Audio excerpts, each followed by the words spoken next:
ficou todo agrupado num fator só. Intenção de recomendar, todos os itens ficaram agrupados num indicador só, num fator só. Ambientes de loja ficaram em um só, mas um ficou separado, o ambiente de loja 5. Este item não está medindo a mesma coisa que esse aqui. Tá? Não é que ele não é importante, é que ele não está medindo a mesma coisa disso daqui.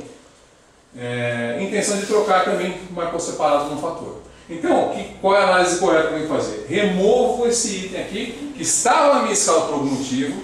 Eu posso considerar ele no meu relatório de forma descritiva, mas ele não forma a mesma atitude que é a minha validade de avaliação média da minha amostra, de 700 caras que responderam, em relação à loja. Tá? Em relação ao ambiente de loja. Então ele não serve para medir. Então eu venho aqui, tiro a L5 da análise.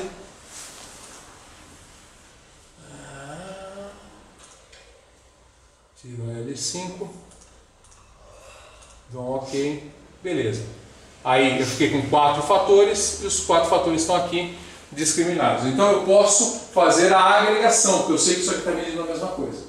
Tá? Então isso que a análise fatorial faz. É uma clusterização? Não é uma clusterização, porque eu não estou tendo sujeito aqui. É uma clusterização da variável, não do indivíduo. Tá? Essa que é a diferença. Tá? A análise fatorial é uma outra técnica de agrupamento, que é o nosso tema hoje, agrupamento. É uma técnica de agrupamento para variáveis, para eu ver se eu construí o questionário adequadamente, se ele está medindo a mesma coisa, se ele está medindo o que devia.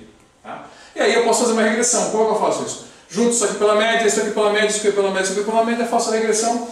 Variável independente PPE, variável independente AL, na variável independente que eu recomendar, vou saber quanto eu tenho aqui, na variável independente. Belezinha. Tá?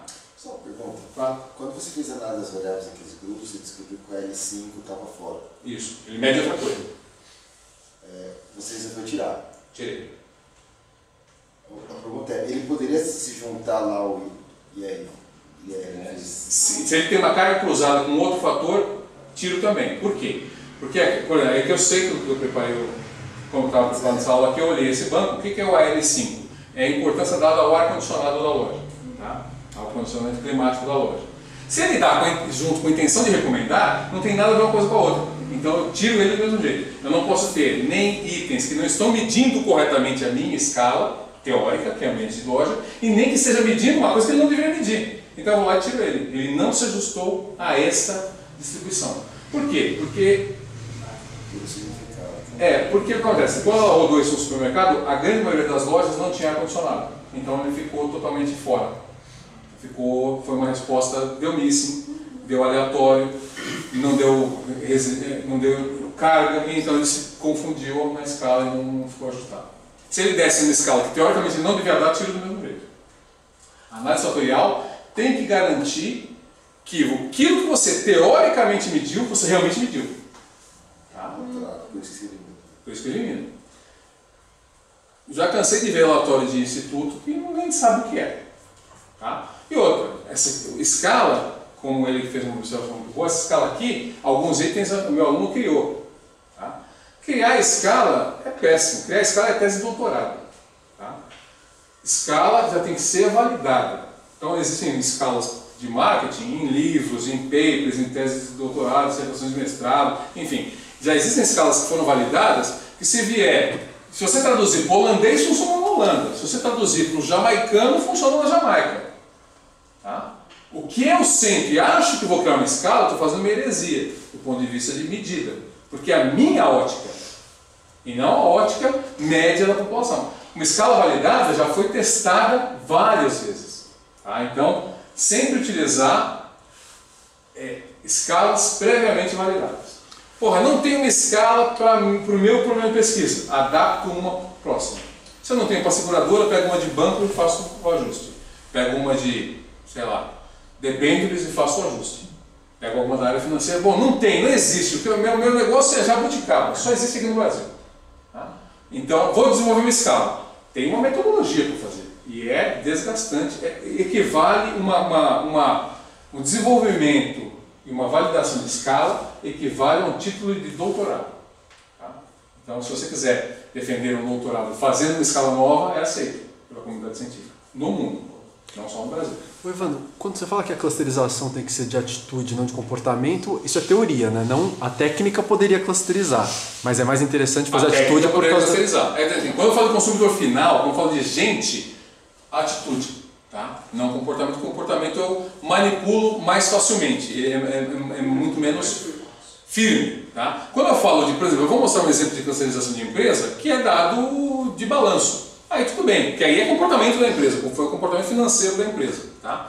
Mas, teoricamente, falando de indivíduos, clusterização tem que ser atitudinal. Tá? E eu vou mostrar aqui, inclusive, um banco que a gente rodou, que a gente fez uma clusterização para uma empresa que ela é uma empresa de uma área e ela fez um cartão private label. Tá? E ela distribuiu os cartões private label com uma base grande de pessoas. E ela procurou a Illumio porque ela queria entender por que tem os caras que são inativos na base? Né? Por que eu mando para alguns e funciona? Todo mundo é meu cliente. Tá? Todo mundo compra um produto igual, só vende um produto. Eles só vendem um produto. Tá? É uma empresa da área de seguros, só vende seguro. Tá? E ela queria entender por que ela mandava. Só vendo seguro, todo mundo gosta de mim, todo mundo compra comigo. Alguns sabem que pagam um pouquinho mais caro, porque eu dou serviço, eu sou brand, eu tenho, enfim, tenho retaguarda, eu tenho back-office. Né? Por que eu mando meu cartão, eles aceitam o cartão, eles desbloqueiam o cartão e alguns não usam o cartão? Quem que são esses caras? Então eles vieram procurar a Illumio para fazer um trabalho queriam entender, fazer uma clusterização de base. E eles entregaram para a gente uma base assim, ó, esses aqui são os ativos e esses aqui são os inativos. Comportamento. Tá?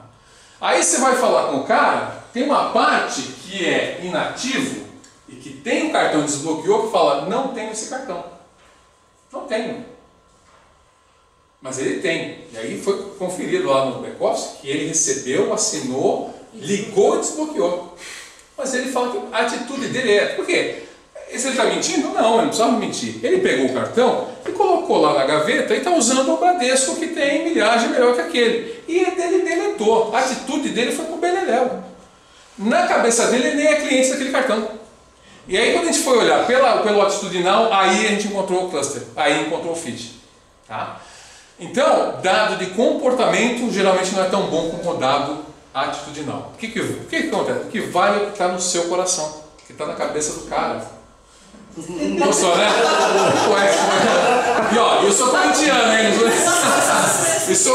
O que vale está no coração do consumidor, é a atitude, não é o comportamento. Comportamento, tem um cara, outro cara que sou fã, chama Zagdesh Dick. Tem um paper de 1984, ele orientou um cara, um outro indiano chamado Basu, Dick Basu. Então eles colocaram, fizeram lá um quadro, lindo o trabalho, tese de doutorado maravilhosa. Fez um quadrante lá mostrando assim, às vezes a gente tem um comportamento leal com atitude desleal. Tem isso, tem. Pega você com seu celular.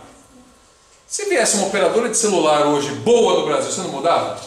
Mudava. Por que você não muda hoje? Porque você não vê muita diferença entre as que estão aí. Então você fica lá no comportamento positivo. Cada mês que vem você paga a conta. Você não sai. Comportamento repetitivo positivo. Com atitude negativa. O primeiro que vier bom, você sai fora.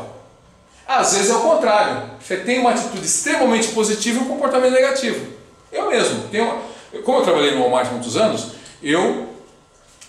evidentemente a empresa hoje é outra, tal, mas naquela época, se falasse comigo já 6, 7 anos atrás, eu falaria isso, afirmaria. No tempo que eu trabalhei no Walmart, ele tinha o melhor processo de alimentos, de manipulação de alimentos do ponto de vista sanitário do mundo. Tá? Processos rígidos, formação forte, só usava assessoria da Johnson, Labs, enfim, era bom pra caramba. E eu conhecia amigos do Carrefour, do Extra, era disparado melhor. Então atitude, eu compraria no Carrefour, eu compraria no Walmart.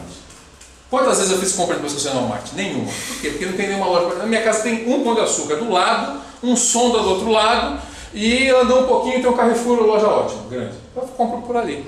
Então eu tenho uma atitude extremamente positiva com o Walmart, mas eu tenho um comportamento negativo. Adianta eu medir pelo comportamento? Se o Walmart abrir uma loja para minha casa, eu troco na hora. Tá? Então, A atitude vale mais do ponto de vista de mensuração de consumidor final, de consumer behavior, do que comportamento. Mas daí depende do que eu quero saber, ou de como eu quero agir. Depende do que você quer saber. Por exemplo, hoje as operadoras não querem saber. Você pega lá o Reclame Aqui, nenhuma responde nada. Eles não querem saber dos seus problemas. Quer? Por quê? Porque eles estão achando que está tão longe de ver alguém bom para cá, o melhor que eles, que ninguém responde nada. Então, depende muito do seu objetivo de negócio. Quem tem uma visão um pouquinho assim... Mas aí é que tá, né? Em 1961, o cara lá escreveu o Milpin Marketing, né? Que é um paper clássico, eu sempre esqueço o nome, é um lindo paper, né? Hã? Levitt, isso. O Levitt escreveu Milpin Marketing. Se você lê ele, fala, porra, esse cara devia ser presidente da Vivo hoje, porque é exatamente o que as operadoras fazem. Milpin Marketing, o cara está preocupado com se você vai carregar o seu pré-pago. É isso. Então como é que eu faço para ativar o pré-pago? Como é que eu faço para, né, põe o Neymar e põe SMS e campanha e ativar o pré-pago? Ninguém pensa em nada, nenhuma estratégia daqui a 6 meses. Tá? Então, enfim, empresas têm as características. Depende muito do meu objetivo de negócio. Essa aqui também, às vezes é porque cada um está muito pensando no seu quadradinho e no que vai significar o seu bônus no final do ano. Exatamente. Ou também o que é mais fácil investir, tipo, chegar para uma grande varejista e falar assim, precisa treinar melhor os funcionários. Parece tipo, putz, vou ter que pensar em treinamento para 1 zilhão de pessoas versus faça uma propaganda com o Neymar, sei lá, qualquer um desses. Não, faz uma propaganda com o Neymar, ou com qualquer um, ou com quem ele gosta, porque é mais fácil do que ele tentar resolver o problema. Cara, você falou tudo. Teve uma consultoria pelo nome também, teve um cliente e tal, tinha uma head, então a gente estava fazendo trabalho para 3 heads diferentes, que eram 3 categorias de linhas de produto diferentes, né? O mesmo produto, mas 3 canais e tal. Aí a head lá de um canal tinha lá o portfólio de produtos, aí tinha um grupo de produtos lá, falava, pô, eu não tô nem aí para esses produtos aí. E eram os produtos que estavam, que são 80-20, tá? O que aconteceu? Atrelaram o bônus dela ao 20. Ao 28, nem era 28, atrelaram o bônus dela para aquela categoria que é o futuro, mas ainda não acontece. Todo o bônus dela. Então, aquilo que está garantindo a empresa, que está sustentando a empresa, ela não está nem aí. E ela falou, ela falou assim, estou cagando para essa categoria. Com todas as vezes, com o time dela inteiro na mesa. Tinha umas, 15 pessoas na reunião. Estou cagando para essa categoria. Meu bônus está ali, quero ver ali. E ali era, 5% do negócio de resultado e 10, 12 de venda. Entendeu? Então, tem de tudo. Tá? Mas, vamos colocar o seguinte, nosso papel é a empresa, é longevidade, é a empresa feitas para durar. Não tem um livro? O papel é esse. Né? Então, tem que pensar a empresa para ela durar, para ela sobreviver à 3ª geração, 4ª geração, a concorrência. Então, tem que ter objetivos de negócio sustentáveis, pensar um planejamento, evidentemente tem que vender hoje, mas tem que pensar no médio prazo e no longo prazo. Né? Por isso você tem vários níveis. Né? Para mim, qual é a diferença de um diretor de operações e de um CEO? Era onde eu estava olhando, eu sou diretor de operações, eu tinha que fazer campanha na sexta para vender no sábado, não vendeu segunda-feira não da campanha. E o presidente, ele está me cobrando, mas ele está olhando o futuro da empresa, onde é que eu vou abrir loja, onde é que eu vou, né? Onde é a tendência de mercado, o que mais um home center vai fazer na vida além de vender cimento. Está pensando mais estrategicamente. Né? Então você tem níveis também. Enfim, tá? Mas o objetivo de negócio tem que ser claro e tem que ser. Não pode ser egoísta. A empresa tem que ser gerida. Né? Existe algum método, algum jeito teórico, não prático, só perguntando, medir essa desassociação entre atitude e comportamento? Tem algum método? De uma marca e comprar. Sim, pesquisa. É só pesquisa. Pesquisa atitudinal. E aí a gente associa ou desassocia? Pesquisa atitudinal versus dados escaneados. Se você quer fazer isso com seus clientes, é pesquisa atitudinal e ver como ele se comporta. Ele se tem um dado. Pesquisa atitudinal, comprar dados de painel. Também funciona. Veja atitude e compra dado de painel. Ou faço pesquisa nos consumidores do meu concorrente. Qual é o comportamento dele comigo? É 0. E a atitude? Tá? Então, pesquisa atitudinal. Por isso que eu sou fã de pesquisa atitudinal. Tá? Fã. Acho que te responde muita coisa. Você pode fazer com clientes, com não clientes, com ex-clientes, né? Com prospects, com leads, enfim, tem um mundo, tem um ecossistema para você controlar. Mas pesquisa atitudinal. Implantei a atitude, o comportamento vai vir, se eu tiver uma operação boa. Tá? Comportamento também depende da operação. Né? Por quê? Pô, vamos fazer uma propaganda linda, clube social, venha, compre o clube social, o case do clube social é bem conhecido. Campanha massificada, criança pedindo, propaganda em escola, até né, uma questão ética de como eu vou comunicar e tal. Chegou a mãe lá no supermercado, não tinha, teve um plano de distribuição. Aí comportamento zero. Atitude favorável, comportamento zero. Né? Então, comportamento depende de muita coisa. Mas dado atitudinal te leva ao ponto de venda. Chegar lá você tem que ser competente. Tá? Eu falo isso porque eu sou varejista, né? Então, vocês traduzam para a língua de vocês. Né? Bom, então, técnica de agrupamento. O que é cluster? Então, a análise de fator exploratória ela é uma clusterização, uma técnica de agrupamento para olhar a variável. E quando eu não quero olhar variável, eu quero olhar indivíduos, eu vou usar uma técnica de interdependência para combinar esses indivíduos, e aí eu tenho algumas técnicas a fazer, né? Alguns processos que eu posso seguir. Pesquisa quant, ela é bem hard. Algumas técnicas quant têm uma liberdade quali. Tá? O que eu quero dizer com isso? Quero dizer que pesquisa de regressão quero entender quanto que as variáveis independentes, quais e quanto explicam a variável dependente que é o meu resultado que eu quero. Essas são guidelines. Essas você tem que pegar a escala boa, aplicar num sampling bom, com um N adequado, sem viés, tabular, analisar, não tem erro. Tá? Isso aqui tem guideline. Livro de estatística, livro de método. Algumas técnicas quantitativas dependem também do talento do analista, do cara que está gerenciando. Esta é uma delas. A análise de cluster tem algumas decisões que não são parametrizadas, tem algumas decisões que estão na sua mão. Então, de novo, uma bullet 3 aí do que prestou na aula do Evandro. Se prestou. Né? Vou fazer análise de cluster, quero entender grupo de consumidor, não adianta contratar um estatístico. Adianta contratar alguém que entenda negócio e que entenda de método estatístico. Tá? Tem um aluno meu de doutorado lá na Unilog, que ele é técnico de análise de dados quantitativos na USP. Então ele fica lá no INE e alguns professores, alguns chefes de departamento das escolas lá da USP liberam trabalhos, bancos de dados que ele pode analisar, ele dá uma autorização, ele analisa para dar para o pesquisador. Né? E ele é o exemplo clássico de um estatístico. Ele é formado em estatística, mestre em estatística, está fazendo doutorado lá em administração. O exemplo clássico de estatístico, ele pega a base, o que é para fazer? Cluster, pau, output e top. Tá? O que é para fazer? Regressão, pau na regressão e faz muito bem, tecnicamente. E a limpeza de banco, e as decisões da clusterização, e a decisão do método de extrapolação, e a decisão do algoritmo da regressão, não é ali, porque ele não entende do business. Por quê? Nem dá para entender, porque vem um cara da engenharia mecânica, vem outro cara da meteorologia, ele não entende dos business. E vem o cara da administração de vez em quando, de marketing. Né? Então ele não entende do business, então ele só faz análise. Se você der para o instituto fazer análise, ele vai fazer, porque ele contrata um estatístico, um freela ou um interno ou um freela, ele vai fazer, mas tem que entender do negócio, senão sai tudo errado. Eu vou mostrar aqui alguns exemplos como a gente tem feito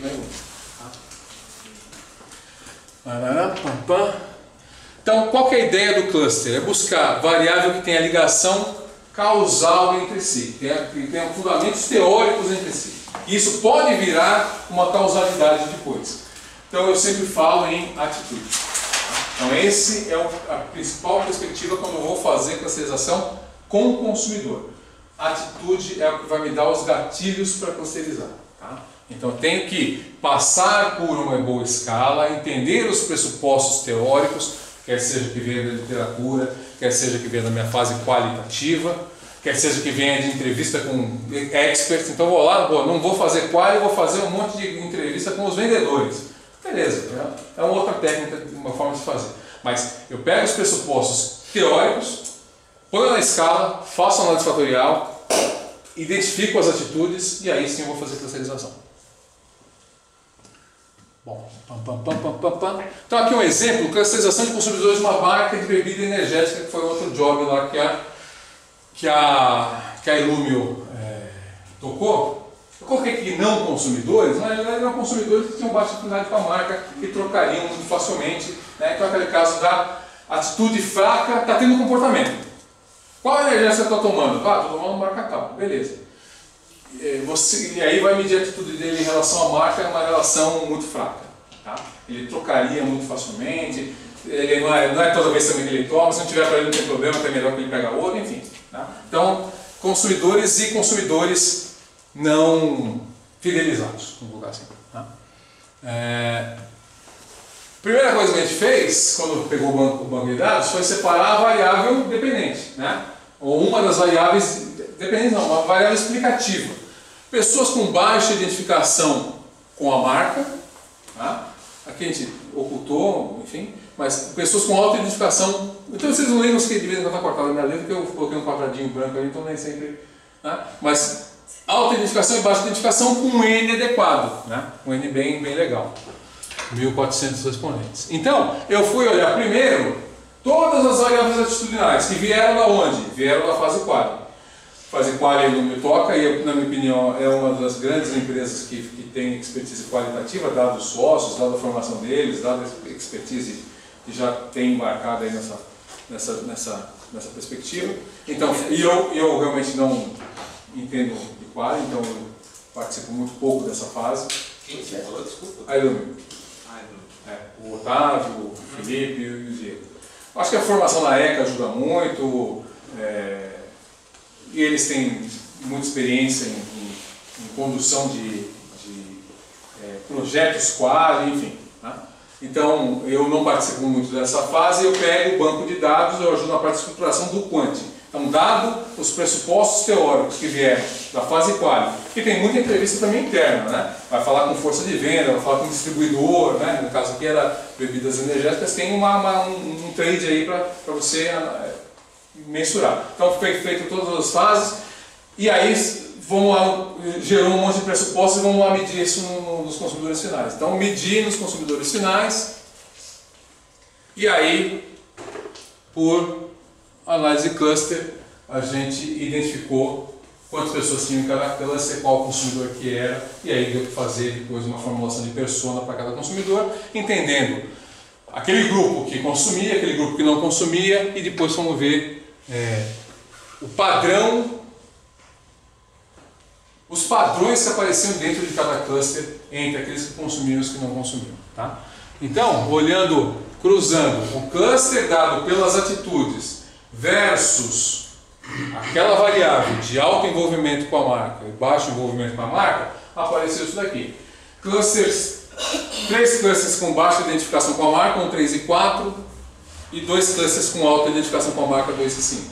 Tá? Então, e são diferentes, o 2 e o 5 são caras diferentes. O 1, o 3 e o 4 são caras diferentes, mas esses grupos têm baixa identificação. E aí, com isso, a gente vai olhar internamente aqui dentro como é que é esse cara, qual que é essa persona média. Tá? Característica de um cluster. Cada grupo, basicamente, né? Então, esse é mais simples. Cada grupo, o que é um cluster? É quando você tem, eu vou colocar os dois, vai? Quando você tem internamente, dentro do grupo, pessoas similares, indivíduos similares, com alto, médio, um nível de similaridade que o analista entende como adequado, tá? Então, pessoas similares, intragrupos, e pessoas dissimilares também, até o ponto que o analista acha ser adequado essa distância, em grupos diferentes. Então, é você agrupar por similaridade. A fase mais quali, que está mais na mão do analista, é entender, bom, o quanto eu entendo que a dissimilaridade tem que separar os grupos e o quanto que eu entendo que a similaridade tem que agrupar o indivíduo no mesmo grupo. Tá? E isso está na mão do analista, por técnicas que ele usa. A literatura tem algumas recomendações, tá? Mas nem sempre a recomendação é adequada para o caso empírico. Isso está na mão do analista. Outro fator que está na mão do analista é ver o porte, em que ponto eu paro a clusterização. Tá? Porque A rigor, eu consigo clusterizar todo mundo em 2 grupos, sempre. Tá? Para passar para 3, para 4, para 5, para 12, se eu tiver uma baixa sensibilidade, uma baixa tolerância à dissimilaridade, e for clusterizar vocês aqui, eu vou encontrar cada um num cluster. Tá? Porque eu tenho uma baixa tolerância à dissimilaridade. Se eu tiver uma alta tolerância à similaridade, eu vou clusterizar vocês todos aqui num grupo só.